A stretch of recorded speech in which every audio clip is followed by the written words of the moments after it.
Señor, gracias porque tú eres muy bueno con nosotros y gracias porque eres fiel. Gracias por tu palabra que nos enseña, Dios, y que nos transforma. Te ruego que tu Espíritu Santo esté con nosotros y que nos ayude a poder realmente rendir nuestra vida, Señor, y poder salir de aquí no solo con más información, sino con un corazón transformado.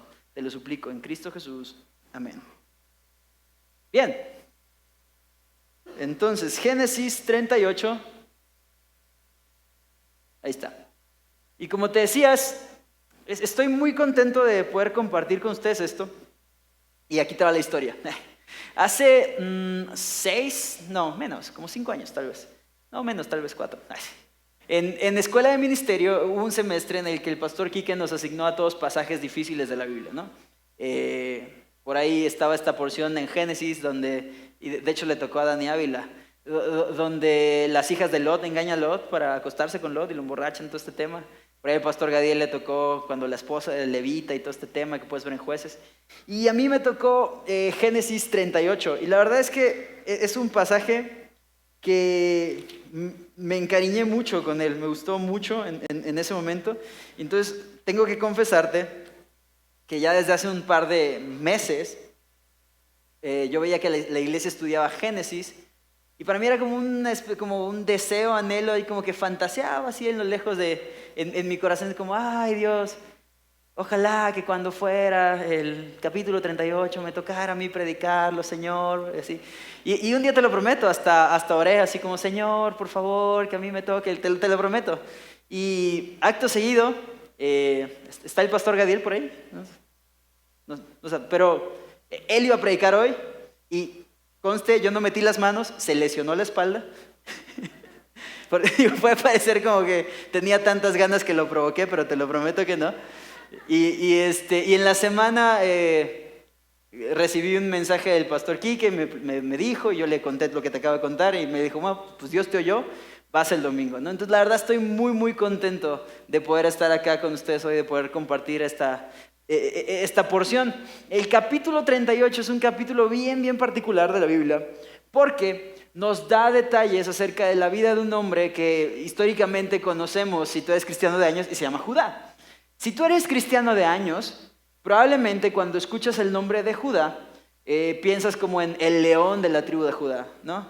O si eres acá más fan del Antiguo Testamento, probablemente dices, bro, de ahí vienen los sacerdotes, es la tribu sacerdotal y todo el tema, ¿no? Y está padrísimo, pero la realidad es que si tú y yo tuviésemos que hacernos un concepto o criterio de quién es Judá y de su carácter y de todo este tema, basándonos simplemente en los primeros 23 versículos de este capítulo, muy probablemente la imagen que tendríamos de Judá en nuestra cabeza sería muy diferente a la que tenemos. De hecho, muy probablemente nos costaría muchísimo trabajo entender cómo es que en el capítulo 49, verso 8, se le dice del Judá, te alabarán tus hermanos. O sea, tus enemigos están ahí en tus manos y todos te van a alabar y se van a rendir ante ti. Y es como un tema como dices, órale, o sea, ¿cómo hay bendición para un cuate como el que vamos a ver hoy? Y sabes, es padrísimo. Porque el día de hoy vamos a ver esencialmente 4 cosas. Número 1, hasta acá. Las malas decisiones de Judá. Número 2, el plan gandaya de Tamar.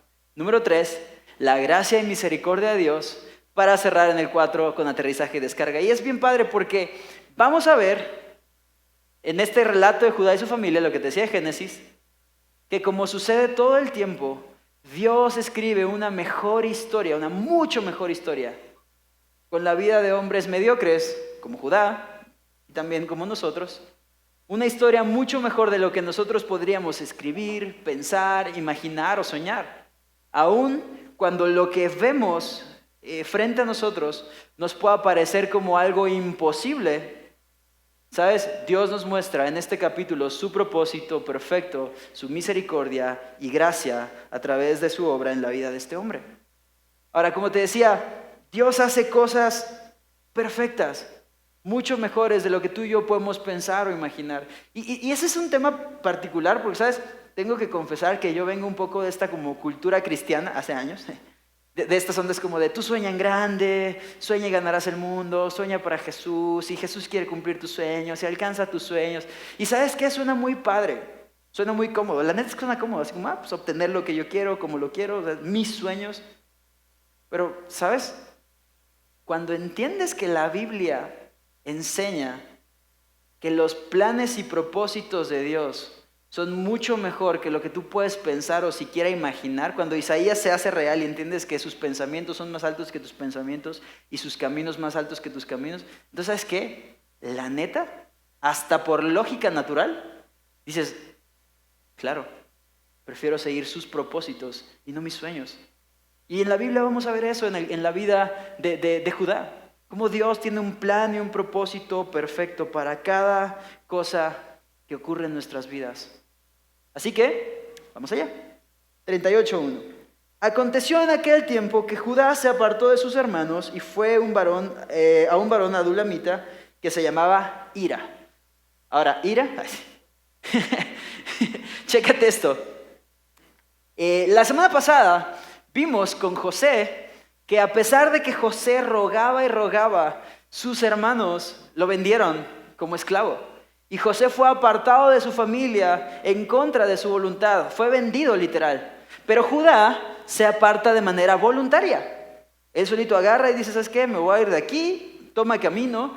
Y se va a unos 24 kilómetros al noreste de Hebrón, que es donde está Adulam. Y se junta con este cuate Ira, el varón adulamita, ¿no? ¿Y qué más nos dice la Biblia?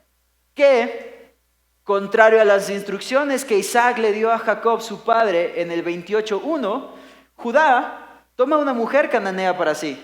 ¿Ves que agarra a la mujer de un hombre llamado Súa y la toma por mujer y tienen 3 hijos, ¿no? Onán y Sela. Y después de esto, todavía toma mujer para su primogénito, la cual se llamaba Tamar. Ahora, el texto no lo dice explícitamente, pero podemos del contexto determinar que Tamar era una mujer cananea también. ¿Por qué? Porque la Biblia nos dice, y entonces Judá regresó a casa de su padre, a la tierra de su parentela, y tomó una mujer y la entregó a su hijo. No, la Biblia no dice eso. El cuate agarró y simplemente como que, a ver, ¿qué hay por aquí? Tamar, vente. Y la agarró y la tomó para su hijo. Y es interesante, porque Judá nos modela la vida de un hombre que elige no tomar en cuenta a Dios. Si te das cuenta, Génesis 38 es en cierto sentido un buen contraste con Génesis 1. ¿Te acordás de Génesis 1 que es, y Dios dijo, y dijo Dios, e hizo Dios, y vio Dios, y llamó Dios, y entonces, y todo es, la narrativa es eso, hizo Dios, Dios tal, Dios el otro, Dios aquello, Dios. La narrativa en el capítulo 38, cuando se describe la vida de Judá, es esta, chécate, capítulo 1, Judá se apartó y fue un varón, pero en versículo 2, y vio Judá y la tomó por mujer y se llegó a ella. 3, y llamó su nombre Judá, y llamó su nombre. 6, y Judá tomó por mujer. 8, Judá dijo. 11, Judá dijo. 12, Judá se consoló. ¿Sabes hacia dónde voy, verdad? Hay más de 14 acciones puntuales en las cuales tú puedes ver a Judá decidiendo, determinando y moviéndose hacia donde él quiere. Entonces ves la vida de un hombre que elige no tener en cuenta a Dios y más bien vivir como se le antoja. Ahora, el primogénito de Judá, vemos en el versículo 7 que es un cuate que fue malo ante los ojos de Jehová y Jehová le quitó la vida. Ahora, no se nos dice con exactitud qué onda con la maldad de en qué consistía, qué cosas específicas hacía o de qué se trata exactamente, pero sí se nos dice que era lo suficientemente malo como para que Dios trajera un juicio inmediato sobre su vida y le quita la vida. Entonces Tamar, la mujer que Judá había tomado para su hijo queda viuda. Y allí empieza todo un dilema y un como enredadera que vamos a ver el día de hoy. Ahora, un poco de contexto. Ojo, no justificando la maldad de porque la Biblia no nos dice que murió como consecuencia de los pecados de Judá. Tampoco la Biblia nos dice que por culpa de Tamar, pecó y entonces murió. No, la Biblia es muy clara en cuanto a que Dios castigó la propia maldad de Ajá. Pero para que tengas un poco de contexto y sobre todo en este sentido como familiar, quiero que cheques esto. ¿Cómo creció Ero? ¿Cómo fue su vida? Número uno, creció con un padre que provenía de una familia con muchos problemas. ¿Te acuerdas todo lo que hemos leído en Génesis? Engaños, mentiras, asesinatos, cada quien agandalla al otro, la guerra de mamás, o sea, todo el tema familiar que han tenido, o sea, de esta familia viene él. Luego, tiene una madre cananea, es decir, que no es del pueblo de Dios, que no tiene temor por Jehová, básicamente no conoce a Dios. 3, está lejos de la tierra que Dios en ese momento particular había puesto a su familia. ¿Te acuerdas que Jacob tenía un pacto y todo este tema? Y simplemente Judá se aparta de ellos y se va de este lugar y deja a su familia y deja todo y es como, voy a vivir así como onda Frozen, libre soy, libre soy. Y simplemente agarra el camino y ya. 4, lo ves que tiene una esposa que tampoco teme a Dios. O sea, todo su entorno, todo lo que le rodea está puesto para que él alimente su maldad. Y esto es interesante, ¿sabes?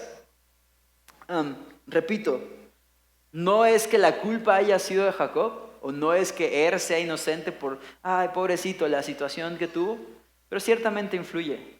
¿Sabes qué? Estas cosas no guiaron a él a llevar una vida de piedad. Lo llevaron más bien a alimentar y estimular su propio pecado. Y eso nos debe poner a pensar a nosotros. ¿Sabes? Si tú eres papá, tu hijo tiene la misma necesidad de la gracia de Cristo que tú y que yo. Y cada uno de nosotros necesita tener un encuentro personal con Jesús, necesita rendir su vida, necesita arrepentirse, ver a Jesús, creer y caminar y confiar en Él. Pero si lo que tú provees es un entorno así, ¿sabes? El propio pecado que ya hay en el corazón de tu hijo, lo estás estimulando. Y cuando eliges no tomar en cuenta a Dios, implícitamente, así junto con pegado dirían, tú estás eligiendo un camino que no es bueno ni para ti, ni para tu familia, ni para quienes te rodean. Y es un camino en el cual sí o sí alguien va a tener que pagar las consecuencias. Y vas a ver todo el descontrol que se hace en esta familia, ¿no? Pero fíjate, su segundo hijo, Onán, se casa con la viuda.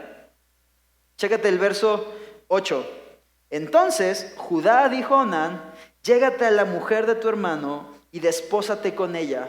Uy, tengo como un ruido exótico. Llégate a la mujer de tu hermano y despósate con ella y levanta descendencia a tu hermano.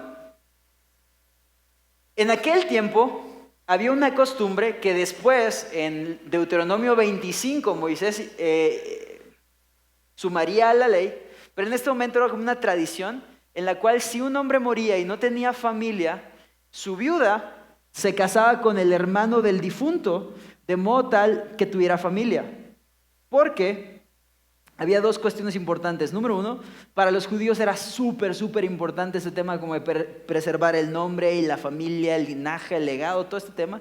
Pero número dos, porque también para la viuda era un tema. Porque, acuérdate, es una cultura de hace un buen, ¿no?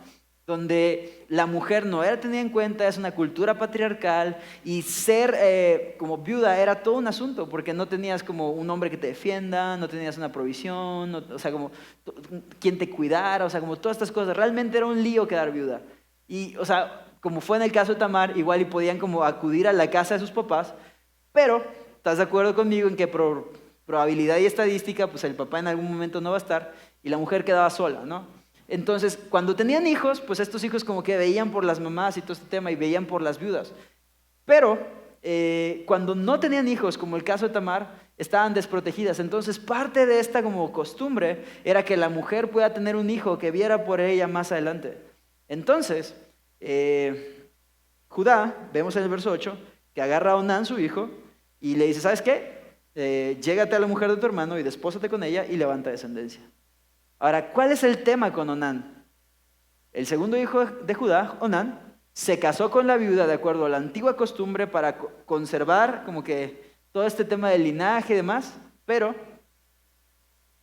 y también para que ella tuviera hijos que la mantuvieran, la costumbre que te digo. Pero, verso 9, sabiendo Onán que la descendencia no había de ser suya, sucedía que cuando se llegaba la mujer de su hermano, vertía en tierra por no dar descendencia a su hermano. O sea, esencialmente, Onán es un cuate que se aprovecha de la situación y que aunque consintió en casarse con la viuda, rehusó el dar descendencia a su hermano. Y los motivos son muy diversos, ¿no? Es muy probable que incluso Onán, viendo la maldad de Er, dijera, no manches, pues si le doy hijos voy a traer otro monstruito al mundo, ¿no? Y no me voy a ser responsable de eso. Pero, ¿sabes? El tema con Onán es que él esencialmente quería los beneficios, pero no la responsabilidad. Y hoy día hay muchos hombres así, que buscan beneficios en relaciones, en saltar de cama en cama, en ir de mujer en mujer, en andar con todas, porque no toman responsabilidad. Y tristemente hay otros hombres que se lo celebran, ¿no? No manches, mi compadre es un Juan Camané, ¿no? Vieras a mi cuate cómo liga, ¿no? El cuate habla y todas las chavas andan atrás de él y hasta como que se lo celebran, ¿sabes? Pero eso no es ser un hombre. Un hombre toma la responsabilidad y no simplemente busca un beneficio, una satisfacción. Ese fue el tema de Onán. O sea, el problema con Onán es que buscaba simplemente gratificarse o beneficiarse sexualmente a través de Tamar y la usaba para su placer, pero no quería tomar una responsabilidad real. ¿Sabes? Esencialmente, si él realmente no quería tener un hijo con Tamar, había una solución bien fácil. No tengas relaciones con Tamar, punto. Pero como te digo, el tema era su corazón. Él quería la satisfacción, quería usar a Tamar para su deleite sexual, pero no quería realmente cumplir. Tomó el sexo como una experiencia placentera y ya, despojándolo del propósito que Dios le dio, obviamente en el contexto del matrimonio, y despojando el sexo de todo significado y valor real, haciendo como un tema simplemente carnal, animal. Santiago sumaría diabólico. Eso.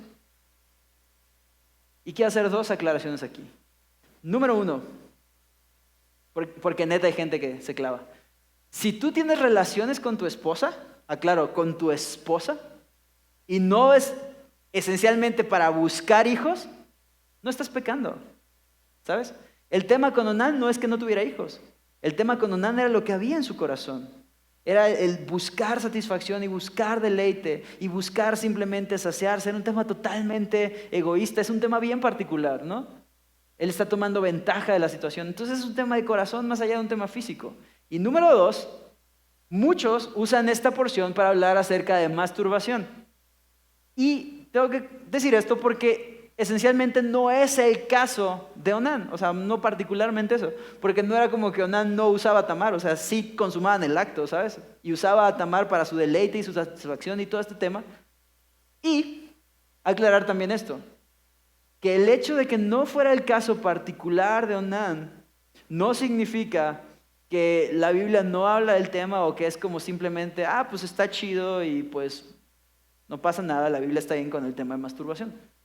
Los que vinieron al track recordarán cuál era el problema principal de la masturbación, ¿se acuerdan? El tema es este, que esencialmente está basado en el egoísmo. Porque es, yo me satisfago a mí mismo, conmigo mismo, cuando quiero, dónde quiero, porque quiero, mi voluntad manda. Y entonces despojan al sexo del propósito que Dios le dio y lo dejan de lado. Dios diseñó el sexo en un contexto, en el matrimonio, ¿sabes? Para deleite, disfrute, también para procreación. Pero, ¿sabes? Esencialmente era lo que veíamos en el track. ¿Sabes? El sexo es un acto de amor y el amor da, no recibe. ¿Sabes? No es un tema como que todo para mí, todo acá. Eso es egoísmo y eso no es amor. Y, ¿sabes? Incluso en el sexo, ese era el tema de Omar, de Onán. Perdón, Omar. Dije Omar, pero era Onán. Entonces, ese era el tema de Onán. El tema de Onán era que tomaba todo para sí. Era súper egoísta, era como yo lo que quiero, cuando quiero, porque quiero. Y el verso 10 nos muestra que esto también desagradó a los ojos de Jehová y también Onán murió. Entonces tienes a 2 hijos de Judá muertos. Y chécate, verso 11. Y Judá dijo a Tamar, quédate viuda en casa de tu padre hasta que crezca Sela mi hijo, porque no sea que muera él también como sus hermanos. Y se fue Tamar y estuvo en casa de su padre. Entonces Judá agarra y acerca a Tamar y le dice, Tamar, ¿sabes qué? Llégale. O sea, esencialmente es, tengo un hijo más para que se case contigo, pero no manches, está bien chavito, o sea, aguanta, ve a casa de tu papá y cuando crezca, pues ya yo te hablo y te lo doy, así como todo este tema, ¿no? Cosa que no era lo ideal para Tamar, pero bueno, pues Tamar va. Pero esta era la agenda verdadera detrás de lo que dice Judá. O sea, Judá tenía este tema como, no manches, o sea, si le doy a mi hijo, pues ya se murieron 2. No sea que se muera el tercero también. Entonces como que se hacía ahí medio pato, ¿no? Pero la realidad es que uno puede entender la incertidumbre que tenía Judá. O sea, 2 hijos, los 2 casados con la misma mujer, los 2 muertos. Judá a lo mejor conectaba los puntos y decía, no juegues, a mí se me hace que esta les da algo ahí en la sopa, ¿no? A lo mejor, o sea, y Judá no veía el pecado en sus hijos. Probablemente Judá era así como un papá mexicano bien barco, ¿no? Que decía, esta morra, ¿no? Que ya hizo morir a mis 2 angelitos, ¿no? Era bien mexicano y por eso decía esta morra. Pero era así como, no, o sea, hizo morir a mis angelitos, ¿no? Cuando vemos claramente que estos cuates no eran angelitos en absoluto, ¿no? Pero pasa esto y manda a Tamar a casa de su papá. Y cabe aclarar una cosa, para este punto, y repito, para este punto, porque más adelante vamos a ver la agenda particular que Tamar tenía, para este punto la neta es que Tamar no tenía ninguna culpa. Toda la culpa de lo que había pasado era de los hijos de Judá.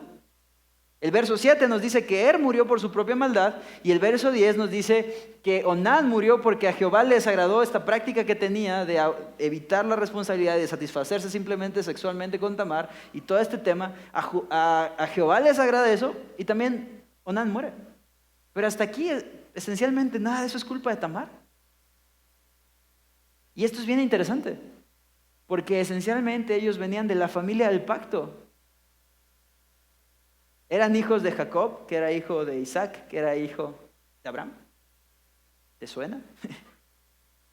O sea, si lo contextualizábamos, hoy en día podríamos decir los cuates eran de cuna cristiana, ¿no? Y vaya angelitos que eran los muchachos. Por eso te repito, cada uno de nosotros, hasta el bebé que está llorando por ahí, cada uno de nosotros necesitamos que el Señor gane nuestro corazón y rendirlo. Y necesitamos que Él se muestre en nuestras vidas y que sea Él quien inyecte vida y que sea Él quien dirija nuestros pasos. Todos nosotros necesitamos eso. Verso 12, chécate esto. Pasaron muchos días y murió la hija de Súa, mujer de Judá. Después Judá se consoló y subía a los trasquiladores de las ovejas en Timnat, él y su amigo Hira el Adullamita. Y fue dado aviso a Tamar diciendo, he aquí tu suegro sube a Timnat a trasquilar sus ovejas. Entonces se quitó ella los vestidos de su viudez y se cubrió el velo y se arrebozó y se puso a la entrada de Naim junto al camino de Timnat porque veía que había crecido Sela y ella no era dada a él por mujer. Y la vio Judá y la tuvo por ramera porque ella había cubierto su rostro. Fíjate, pasaron muchos días, es decir, años.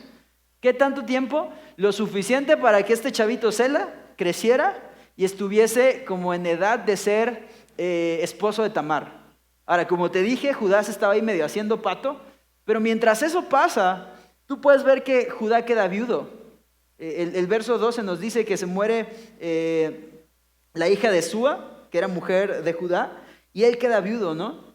Ahora, aquí hay otra cosa bien interesante. Nos dice, y Judá se consoló y subía a los trasquiladores de las ovejas a Timnat, él y su amigo Hira el Adulamita. Ahora, ¿no ves a un Judá? O sea, bro, se acaba de morir su esposa y el cuate no es como de, Señor, y se tira ahí a los pies del altar y conforta mi corazón, Señor, porque mi mujer y estoy triste. No ves eso. Es interesante que la Biblia dice, y Judá se consoló. O sea, él solito fue como, yo resuelvo, yo salgo de aquí, Señor. Yo estoy armado. Y esa palabra consolar es bien, bien interesante porque te habla de confortar, de aliviar el dolor y la angustia. O sea, esencialmente Judá como que apagó su corazón así como... Y es como, ya está. Y acto seguido ves que se va con los trasquiladores a Timnat. Ahora, ¿cuál es el tema de los trasquiladores? El tiempo de trasquilar era en la primavera. Y básicamente era una fiesta, ¿no? Era una pachanga ahí donde había mucho desenfreno, había festividades. Por ahí puedes leer en segunda de Samuel 24, 28 por ahí. Cómo la gente se alegraba en el vino durante ese tiempo, ¿no?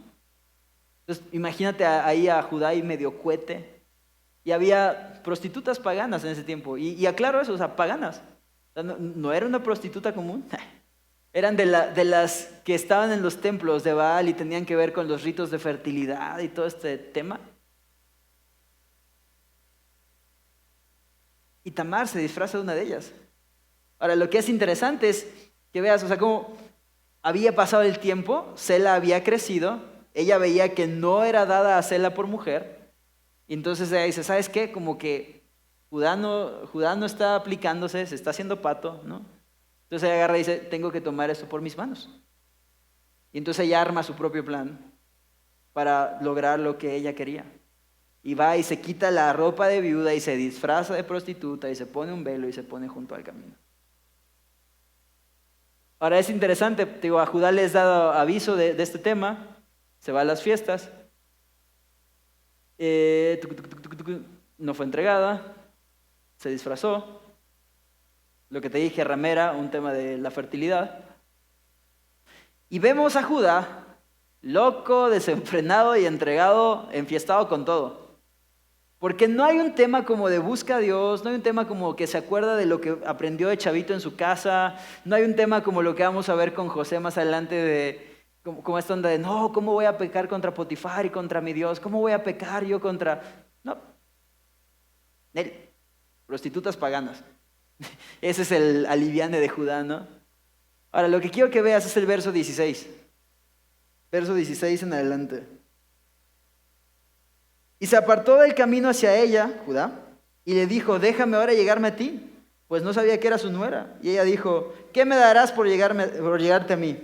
Y él le respondió, yo te enviaré del ganado de un cabrito de las cabras. Y ella dijo, dame una prenda hasta que lo envíes.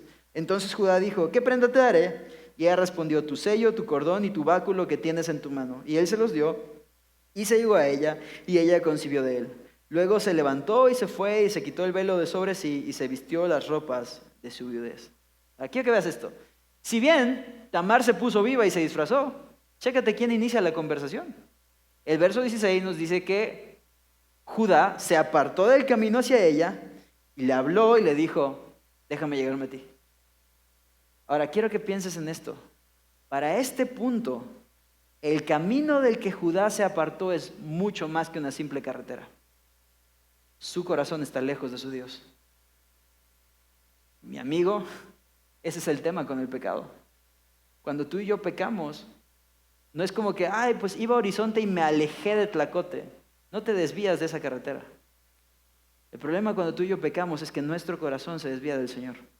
El problema cuando tú y yo pecamos es que escogemos abandonar a Jesús con tal de ir en otra dirección siguiendo otra cosa. Los deseos pecaminosos de mi propia concupiscencia, según diría Santiago.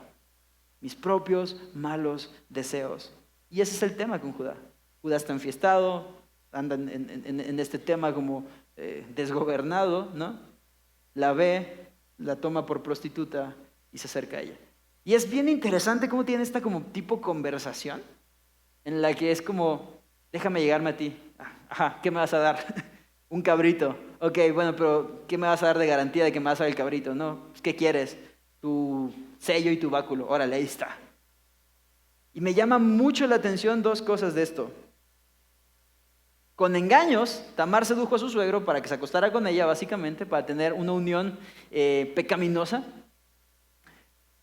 Porque lo que Tamar quería era, y le pide las cosas, pero porque Tamar quería una identificación positiva para después probar la paternidad. Quiero decirte esto. O sea, cuando estaba estudiando, como que primero leí esto y decía así como, no manches, Tamar como que le fió, ¿no? Como que le dio crédito a Judá. Y fue como, luego me pasas el cabrito. Pero realmente no es eso. Recuerda la agenda que tenía Tamar. ¿Qué era lo que Tamar quería? Descendencia, un hijo. Y ojo, ella quería probar después con el sello y el báculo de quién era ese hijo. O sea, todo el tiempo ella tenía como el plan en su mente.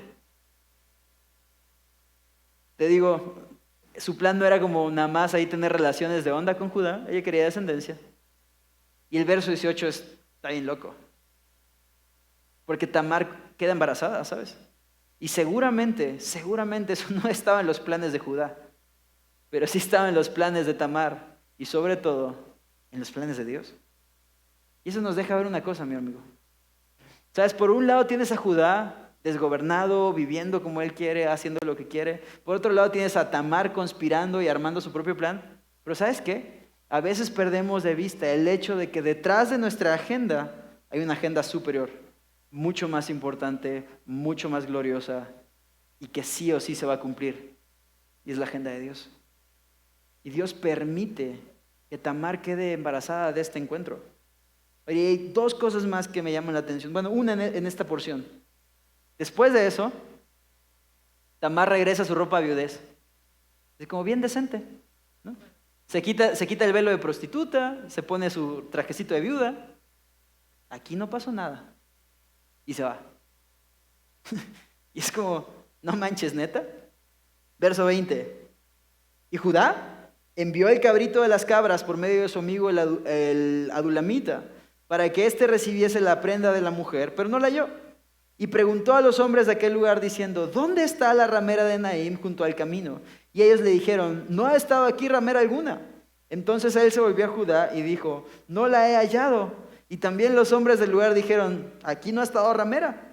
Y Judá dijo, tómeselo para sí, para que no seamos menospreciados. He aquí, yo he enviado este cabrito y tú no la hallaste.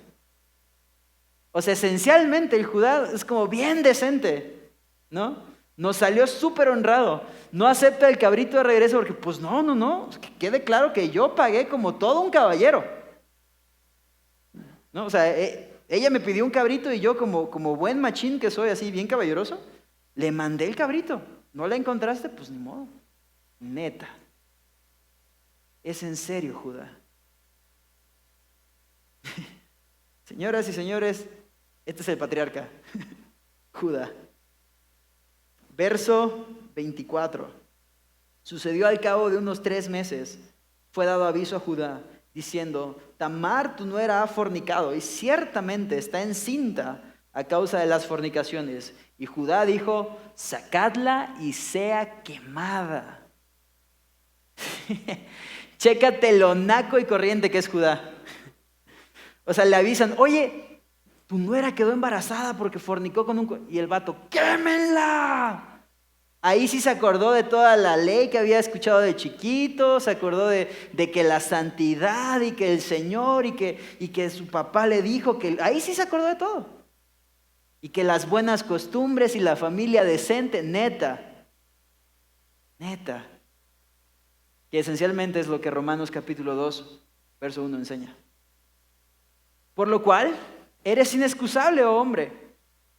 Quien quiera que seas tú que juzgas, pues en lo que juzgas a otro, tú te condenas a ti mismo, porque tú que juzgas, haces lo mismo. Fíjate cómo lo pone la NTV. Tal vez crees que puedes condenar a tales individuos, pero tu maldad es igual que la de ellos y no tienes ninguna excusa. Cuando dices que son perversos y merecen ser castigados, te condenas a ti mismo, porque tú que juzgas a otros, también practicas las mismas cosas. Señores, esto nos deja una enseñanza enorme. ¿Sabes? El pecado siempre se ve más feo en el otro que en mí. Y tenemos esta tendencia de Judá a con severidad querer descargar toda la ley sobre otros. Cuando Mateo nos dice, ¿sabes qué? Antes de ver a la paja del ojo de tu hermano, chécate a la viga que tienes en el tuyo, bro. Y eso es lo que hace Judá. Quiere descargar toda la ley. Y dice, quémenla. Y sabes, es triste porque hoy en día hay muchas personas así. Decía en la mañana, yo nunca he conocido a una persona que llega así como, hey, bro, acabo de pecar. ¿Tendrán una hoguera por aquí y quisieran quemarme? Porque forniqué ayer y luego mentí antier. Una cruz, una hoguera, leones, ¿tienen algo? No he conocido a alguien. Pero tristemente, sí hay muchos que es como, ¿sabes qué? Quémalo. Échalo a los leones. Haz tal. Y es mucho más fácil señalar y acusar que reconocer. Y bro, ¿sabes? Esencialmente esa chamba de acusar y señalar, la Biblia se la da a alguien más, Satanás. Ahora, aún mucho más triste es que hay muchas iglesias y pastores que tristemente se la pasan ahí como juzgando y aventándose pelotita entre ellos. Y diciendo es que tales y pasan más tiempo hablando de otras iglesias que hablando de la gracia de Jesús. Y eso es súper triste. La Biblia no nos llamó a eso. La Biblia no nos llamó a eso. Nos llamó a ver primero acá. Y sabes, detrás de este disfraz de hay que contender ardientemente y detrás de este disfraz como de sana doctrina, hay que pensar esto, ok, ¿estás contendiendo tu propio corazón? Porque, sorpresa, aquí también hay pecado, no nada más allá. ¿La sana doctrina está afectando aquí? Antes de ver y juzgar si está afectando allá, o si otras personas hacen o dicen otras cosas, ¿qué hay aquí? Y Judá antes te digo, saca todo su naquez, ¿no? Y quémenla viva, quémenla. Y la vergüenza de Judá quedó expuesta. Porque en el verso 25, chécate cómo dice, pero ella, cuando la sacaban, envió a decir a su suegro, del varón cuyas son estas cosas, estoy encinta. También dijo, mira ahora de quién son estas cosas, el sello, el cordón y el báculo. Entonces Judá los reconoció y dijo, más justa es ella que yo, por cuanto no la he dado a Sela mi hijo y nunca más la conoció. Chécate esto, o sea, esencialmente él era el adúltero que había pecado con Tamar. Entonces, Tamar la están llevando a quemar y dice, oye, espérate, para este acto se necesitan dos, ¿dónde está el cuate?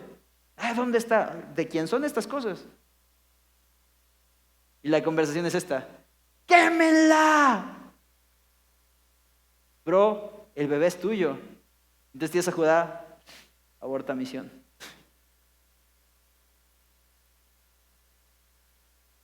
¿Qué es esta onda? La vergüenza quedó expuesta. Ahora imagínate a Judá, ¿no? Cuando está ahí, ¡quémenla! Y le llegan las cosas y ve y dice, caray, este sello se me hace, ay, no manches, es el mío. Oye, mandaron también este báculo en la torre, ¿no? Oye, ¿tu sello tenía un cordoncito azul? ¿Por qué es este? ¿No? Y dentro de todo esto, Judá tuvo un acierto, que es este. Cuando él vea las evidencias de lo que pasa y se da cuenta de la situación real, no se esconde detrás del plan de Tamar. No dice así como, no, o sea, pues, no manches, no, es que yo iba pasando y pues, ella se disfrazó y estaba ahí junto al camino, hasta tenía el velito, bro. No hace eso. Tampoco se justifica, ¿no? Como, ay, no, es que pues mira que mi esposa se acaba de morir y yo estaba todo triste y andaba medio enfiestado y traía unas copitas de más y fue un error, pero no va a volver a... No hace eso.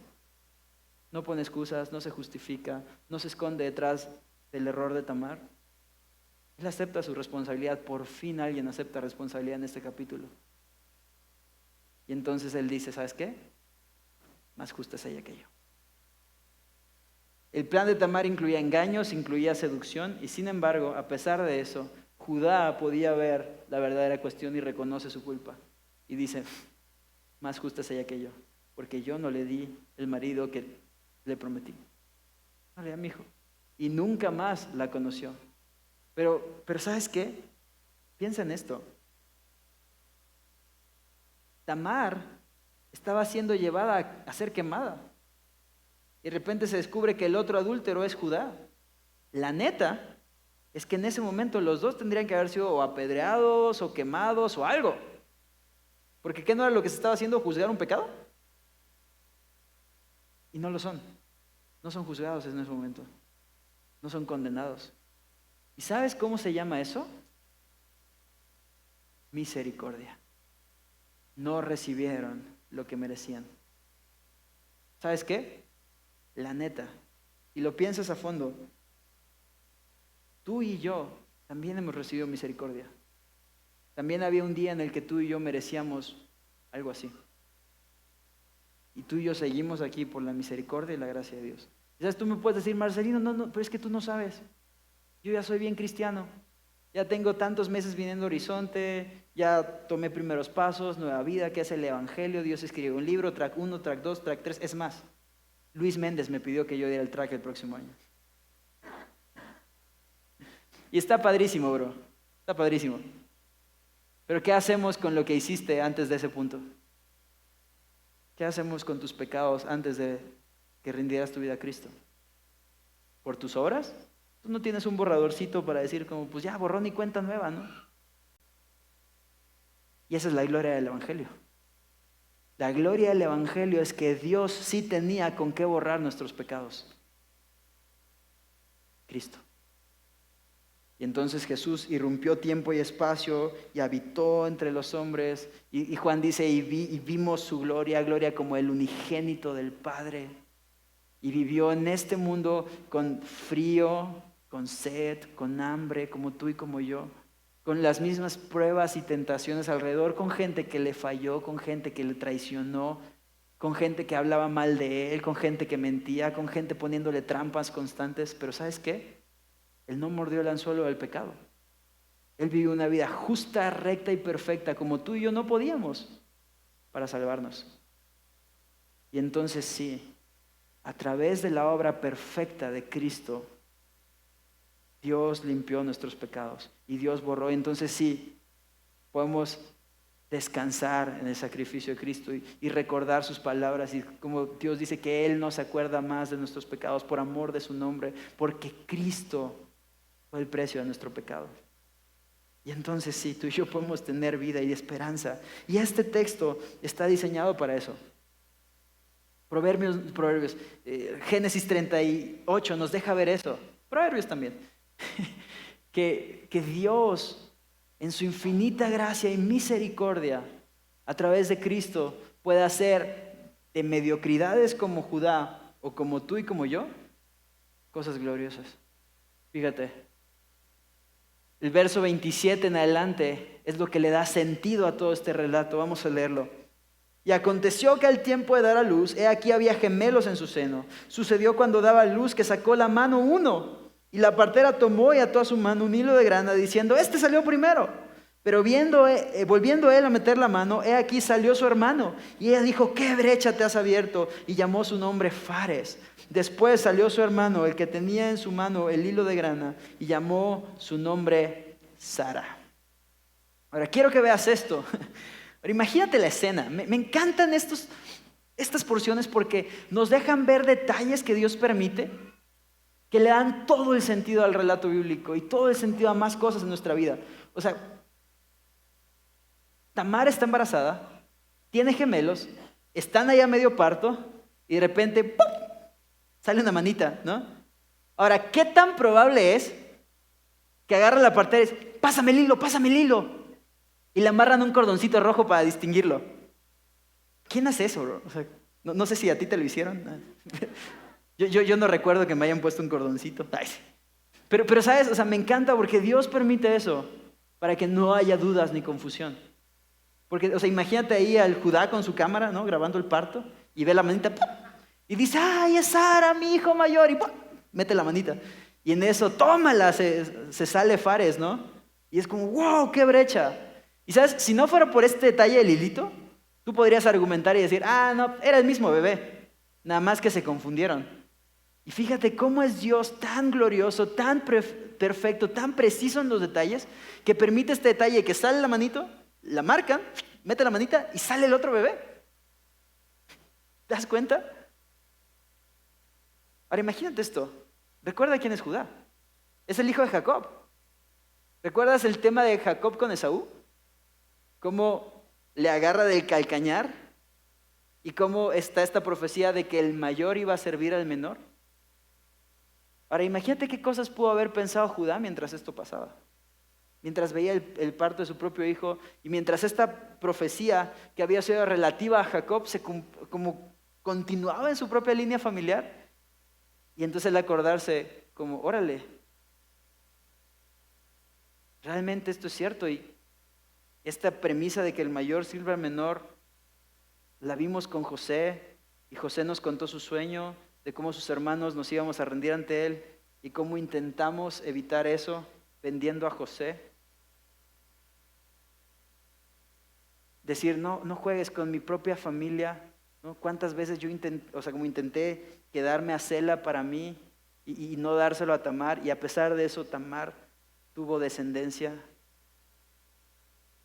Y tercera cosa importante que probablemente pensó Judá en ese momento. Cuando ves a este niño, recordar el momento en el que él dijo, quemen a esa mujer. El momento en el que él mismo debió haber sido quemado también. ¿Y sabes qué? Nadie olvida un día en el que debió haber muerto y por gracia de Dios continúa vivo. Tú hablas con las personas, por ejemplo, que sobrevivieron del terremoto y la frase que usan es, volví a nacer. Me fue dada una segunda oportunidad. Y Judá sabía que a él Dios le había dado otra oportunidad. ¿Y sabes qué? Después de este tema, Judá no volvió a ser el mismo. Porque la próxima vez que lo vas a ver mencionado en la Biblia es en Génesis 43 y en Génesis 44. En Génesis 43 es cuando José no se ha revelado a sus hermanos y les dice, ¿saben qué? No les voy a dar nada hasta que no venga su hermano menor. Y entonces ellos regresan donde su padre le dice, no, oye papá, pues hay un varón allá y es poderoso y todo, pero quiere que vaya Benjamín. Entonces ya no nos va a vender hasta que no vaya Benjamín. Y el papá le dice, ¿sabes qué? Mi hijo menor hace años salió, lo devoraron las bestias, José, ¿no? O sea, si Benjamín se va, me muero ahora sí deprimido, ¿no? Y Judá dice, mi vida es garantía por la suya.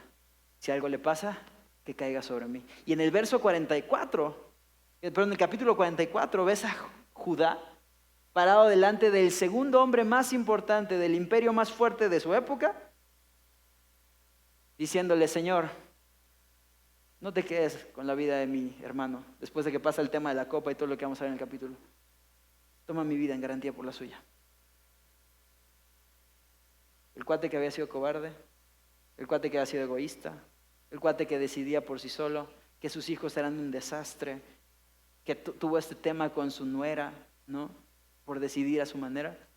Y ahora ves cómo lo que Dios permite y recibir la misericordia de Dios impacta su vida de tal forma que ahora está diciendo, tomen mi vida en garantía. Mi amigo, en tu vida, en mi vida, debe pasar lo mismo. Al ver la gracia y la misericordia de Dios que tú y yo hemos recibido, tú y yo no podemos ser los mismos. Necesitamos cambiar, necesitamos ser transformados de tal forma que todos puedan ver cómo nuestra vida ha sido impactada y transformada por la misericordia de Dios. Y Dios puede hacer eso. Lo más glorioso de este texto es que este hijo de fornicación, Fares, el que abre la brecha y sale, en Mateo capítulo 1, verso 3, lo encuentras dentro de la genealogía de Jesús. Pudiendo Dios traer a Jesús al mundo de cualquier otra persona, lo habíamos hablado de José, que es el buena onda de los hermanos, ¿no? De cualquier otro. Dios escoge a Fares. A pesar de que los padres no eran el mayor ejemplo de santidad, de buena conducta, de buenas obras, de fe. ¿Sabes cómo se llama eso, mi amigo? Gracia. La gracia del Señor permite hacer esto en la vida de Judá. La gracia del Señor cubre sus errores, cubre sus faltas y le permite ser recordado no como el fornicario o el adúltero, sino como un patriarca Génesis 38 nos muestra dos cosas muy importantes. Número uno, Dios puede hacer cosas sumamente gloriosas, el Mesías, a partir de personas sumamente mediocres, Judá. Número dos, la gracia de Dios nos permite recordar a Judá no como el fornicario adúltero, sino como el patriarca. Piensas en Judá y de inmediato piensas en el león de la tribu de Judá. Pero la realidad es que Judá no es tan distinto de nosotros. Lo único que hace diferencia es la gracia de Dios. La gracia de Dios nos permite llegar a esta conclusión. El león de la tribu de Judá no es Judá, es Dios mismo. El león de tu tribu no eres tú. El león de Marcelino no es Marcelino, es Cristo. Es solamente la gracia de Dios la que nos permite estar hoy aquí. Y es su misericordia la que nos permite estar hoy en este punto. Y quiero hacer una aclaración final. Dios, en su misericordia, en su gracia, puede manifestarse soberanamente y de forma extraordinaria como aquí, o con los patriarcas, y puede hacer algo bueno a partir de la miseria y la mediocridad. Pero la idea no es que nos quedemos ahí. Dios no aprueba el pecado, porque ¿sabes qué? Para que tú y yo pudiéramos pasar de punto A a punto B, hubo la cruz de Cristo. Y es gracias a esa cruz que tú y yo podemos estar aquí. Es gracias a esa cruz que tú y yo podemos tener esperanza. Porque si Dios pudo transformar a alguien como Judá, Dios puede transformarte a ti y a mí. Los que tienen hijos, ¿sabes? Esta necesita hacer tu oración por tus hijos. Que sea Dios quien les transforme, que Dios se muestre y que Dios te dé la sabiduría para modelar a Cristo de tal forma que ellos puedan ser impactados y sus vidas sean transformadas por quien es Cristo. Y ya para terminar, dos cosas. Hace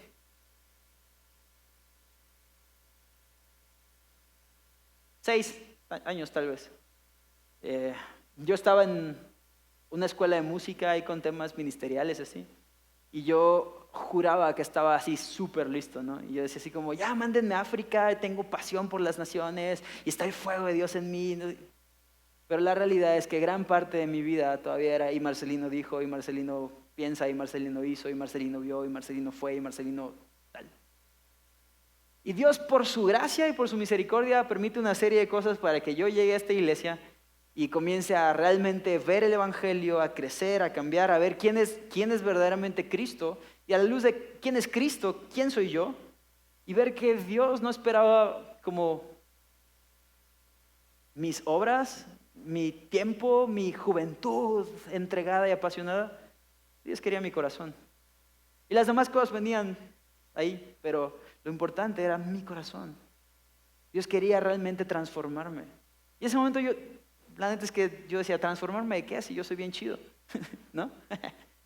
Y Dios permite que entre a escuela de ministerio y me humilla y muchas cosas. Y después cuando empiezan como a levantarse ahí como cositas y yo otra vez como ya estoy armado, Dios permite que un día un antiguo líder tome el teléfono y le llame a mi pastor en ese momento y ahora, Quique, y le diga, oye, ¿sabes qué? O sea, veo que tienes allá a Marcelino y Marcelino es arrogante, vanidoso, coqueto, está bien loco, es incumplido, es informal, es desobediente, chorro de cosas. Y yo en ese momento me acuerdo perfectamente como uno de los momentos más, ahora lo veo como uno de los momentos más memorables de mi vida.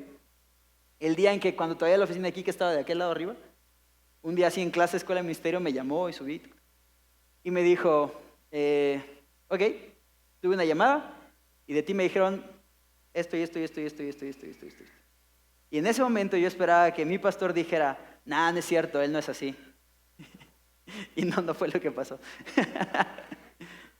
Y sabes, fue muy padre, porque él me dijo, ¿y sabes qué? Sí, es cierto. Pero confío y me gozo en lo que Dios puede hacer en la vida de hombres mediocres como tú y como yo. Y me dijo, mi anhelo es poder presentarte como un trofeo de la gracia de Dios. No por tus obras, no por quién eres tú, no por tu disciplina, sino por la obra de Cristo. Y ¿sabes qué, mi hermano? En ese momento yo no lo entendía así, porque era un tema como de, ¿pero por qué mi pastor no me defiende? ¿No? ¿Por qué no dice que soy bien chido y que no es cierto? Y la realidad es que era cierto. Es. Y Es sumamente emocionante con el paso de los años ver cómo Dios realmente puede hacer cosas, cómo Dios realmente usa de lo vil y lo menospreciado, y cómo es cierto, entre más te acercas a Cristo, más te das cuenta de que necesitas ser transformado, de que hay cosas en ti que no están bien, de que no eres perfecto, de que de este lado de la eternidad vas a necesitar ser santificado, pero ¿sabes qué? Fiel es Dios, que va a terminar su obra. Él va a terminar la buena obra que comenzó en nosotros. Y tú dices, ¿pero por qué? Porque Corintios capítulo 1, verso 25 al 31 dice esto: porque lo insensato de Dios es más sabio que los hombres, y lo débil de Dios es más fuerte que los hombres. Pues mirad, hermanos, vuestra vocación, que no sois muchos sabios según la carne, ni muchos poderosos, ni muchos nobles, sino que de lo necio del mundo escogió Dios para avergonzar a los sabios, y lo débil del mundo escogió Dios para avergonzar a lo fuerte, y lo vil del mundo y lo menospreciado escogió Dios, y lo que no es para deshacer lo que es, a fin de que nadie se jacte en su presencia. Mas por Él estáis vosotros en Cristo Jesús, el cual nos ha sido hecho por Dios sabiduría, justificación, santificación y redención, para que, como está escrito, el que se gloría, gloríese en el Señor. Mi hermano, Dios va a permitir las cosas que sean necesarias en tu vida y en mi vida para que tú y yo nos demos cuenta de que si tú y yo tenemos algo bueno, no viene de nosotros, es Cristo.